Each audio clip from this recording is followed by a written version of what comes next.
Hello, and welcome to the 7 Bridges Onboarding Lesson video series, video number 7.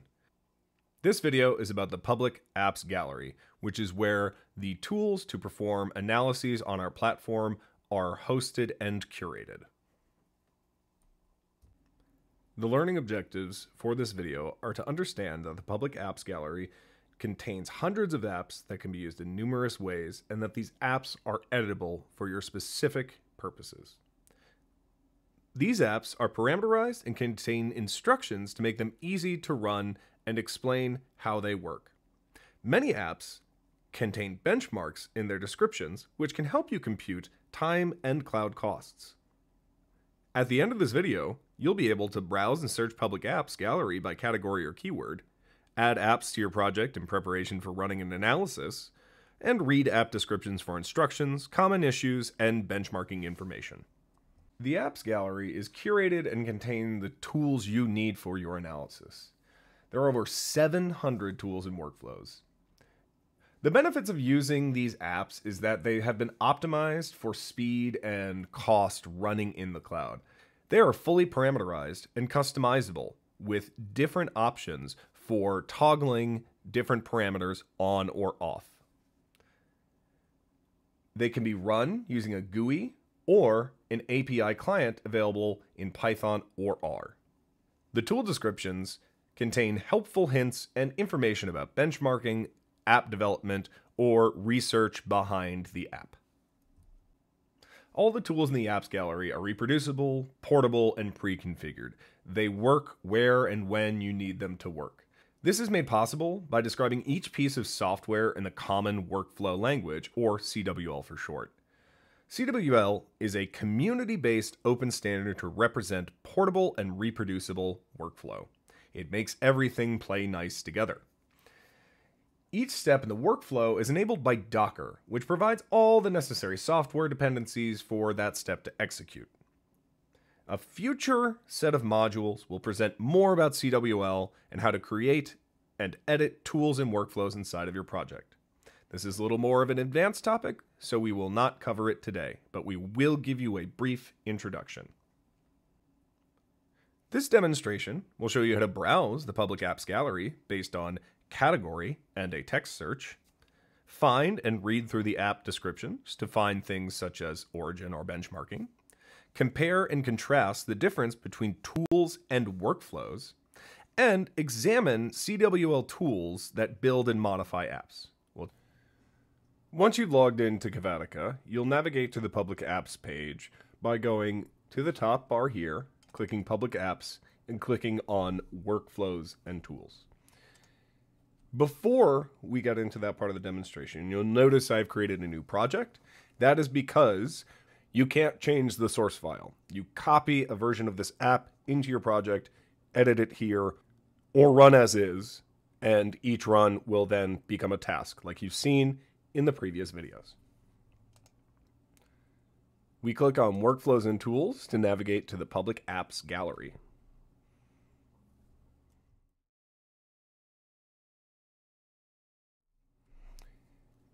On the Public Apps Gallery landing page, you can see the most recent count of the number of hosted apps. On this first page, we can see some of the featured or more recent apps. You'll notice with these little title cards, there is a lot of information that you can glean at just a glance. The title of the app, which sometimes includes contributors. What type of app is it? Is this a tool or a workflow? This symbol right here is a workflow. I'll show you a tool in a moment. Shows you who it is published by. It gives you a brief overview. Consider this a little bit of an abstract. And then they are tagged with helpful little hints about what these might do or what data they might work with. You can either run or copy an app to a project directly from this card if you know what you're looking for and don't want to look at the description first. If it's your first time using the app, I would recommend reading the description. If we scroll down just a little bit, we'll come across a tool, such as Admire, published by, with these tags and a little bit of description. you can see the symbol here is different, and if you hover over it, it will tell you a little bit more. This is a tool. A workflow does several things. A tool does one thing. A workflow is made of individual tools.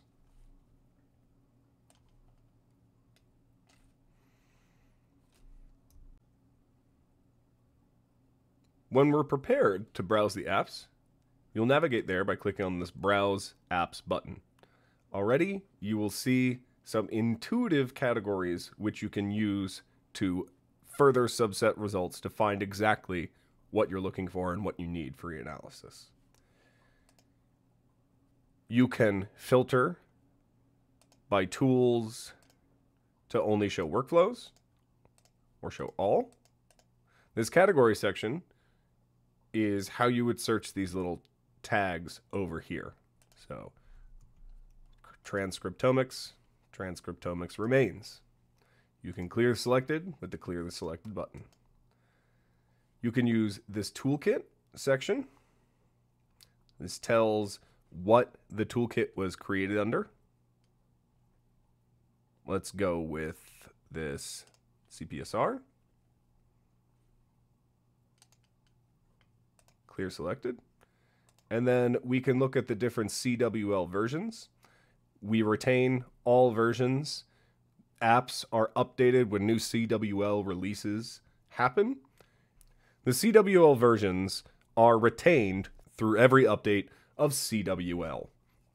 This ensures if there is a update that may cause issues in interoperability, one solution may be to use a previous version of the app.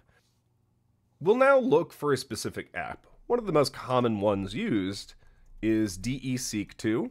You can see as I type this, it autocompletes and gives me a live update.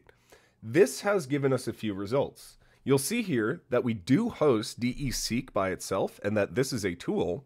You can also see workflows here that use DESeek2 or another tool here, such as StringTie, that is related.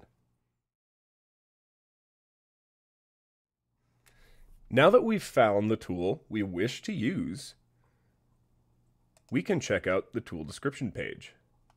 You'll see here in this tool, it gives you some basic information. What CWL version this was developed under, the contributors, admin is the shortcut for the 7 Bridges user admin, so our department.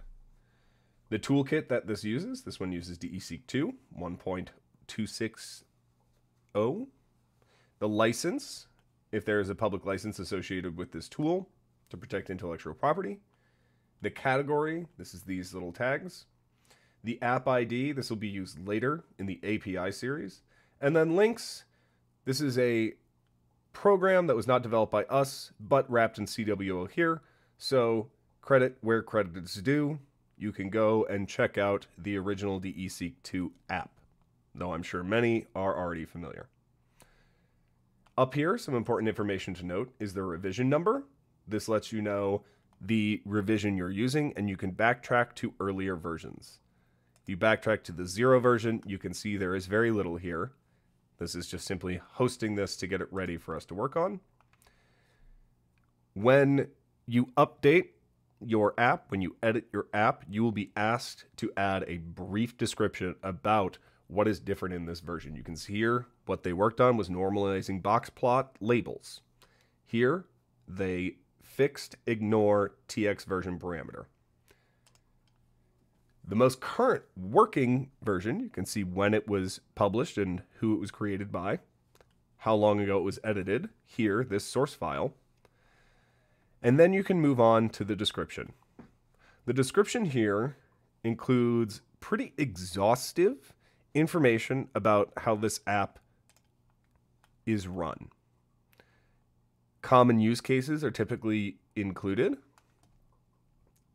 along with some example code if that is not intrinsically obvious with the program that you are using. We highlight some of the more important aspects of the app that you should try and understand the concepts of. Here, because this is a pre-existing program, We made some changes for it to operate on 7 bridges. This is based on user feedback and the constraints of having this operate in CWL. We do this so that we optimize things, never restricting features when uploading a program. Important notes, more common uses, and then we get down to performance benchmarking. This gives you a little bit, you'll have to do a word problem, but you can figure out the math of just about how much it might cost you for different runs. Down here, this lets you know the inputs, the app settings, and the outputs. The inputs are what goes into your analysis. Each of these things is labeled with what are called hints that gives you an idea of what you're going to need to bring to the table.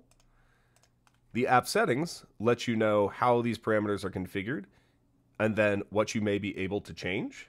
It also tells you what the default is. This is very, very helpful when creating assumptions for your model.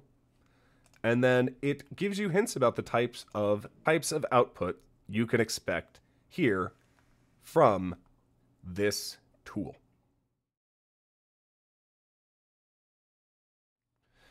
Now that we've looked at a tool, let's look at a workflow. They are similar, but there are some fundamental and important differences here. Let's keep in the theme of DE-Seek and look at this Salmon Workflow 1.2. Right off the bat, you might notice something different, and that difference is here. This is the workflow diagram, and one of the features that is most popular here at 7 Bridges. This simplifies the use and understanding of these different workflows into a GUI, a graphic user interface. You can inspect here to see which input files in gray might be connected to which tools in green, which tools are connected to other tools, the inputs required for each of these tools to run. We click over here, we see that we need to do these pre-processing steps, and then this feeds into further downstream analysis and the immediate outputs that it generates.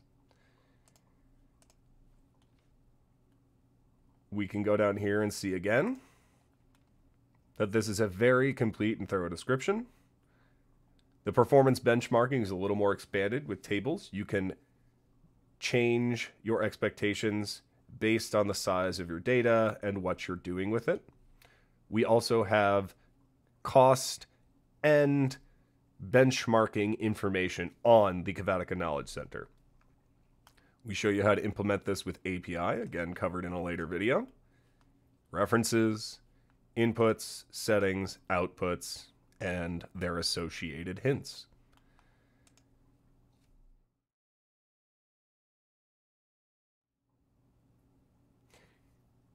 If you would like to use this workflow or tool in your project, there are several ways to implement that. There's more than one way to skin an app. If you are satisfied and would like to run it out of the box, you can just simply hit run. To run this, to generate a task, you cannot do this on the overall platform. You have to do this from your account within your project so you can have your data secured and be appropriately charged for the compute time. So you will select a project. We're going to put in the public apps on CAVATICA, and then we're going to hit run. This puts it in our project and already opens up a run. This should seem familiar to you. You're going to have these inputs, these FASTQ read files, and the transcript FASTA. These are essential. These are non-optional. You'll see these fields are in red. Things that are optional will not have this field is required warning. The settings, these are the defaults, which you can change to suit your assumptions. Look through these different parameters and make sure that they are in line with your assumptions. The output settings, it gives you a description of what to expect. You can also change the execution settings. This takes from the project setup, but you can change it for each individual instance, including changing parallelization, selecting custom instances from the list, so you can change the instance type, which if you do change this doing CPUs versus the different GPUs or different kinds of RAM that we have available, you can see how much it will cost. You see the price went to 0.1 per hour. Select something else, 0.398 per hour. We can designate an upper limit on the amount of storage. You can do any and all sorts of modifications on the specific execution of the Salmon workflow. I've decided that I don't want to run this task. I don't have the FASTQ or transcript files back from sequencing yet, so I will discard this task, this one instance of running this public workflow. So I hit discard. But I do want to edit this while I wait for that data to arrive. You can see here we have copied the Salmon workflow in here.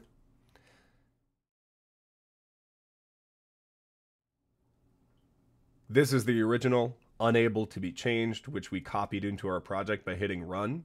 You can also copy it in by hitting copy and putting it in our project, or export the app and get all of the code in one, not easy to read, but easy to copy paste file.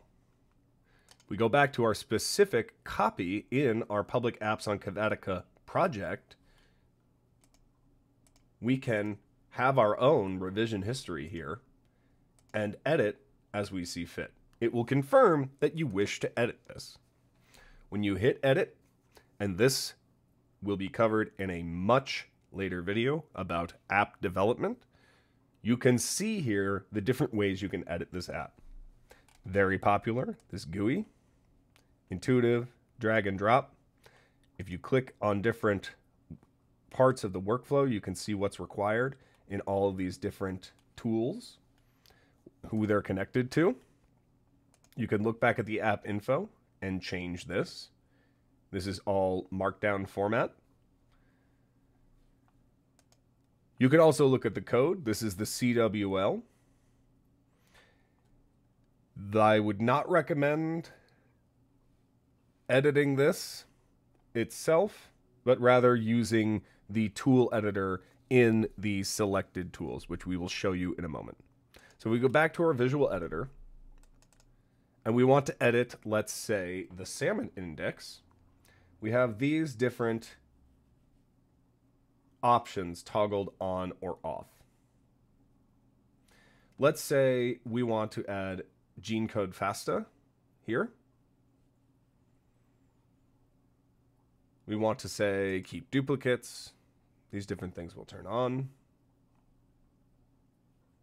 And then we can select add a new input. When we've selected to add a new input, you can say whether this is default, optional, whether or not to get this from another space. This is a drag and drop situation here. We will get into this more in a later video. When you're satisfied, you can also zoom in and out. When you are satisfied, you can hit save and add your revision note.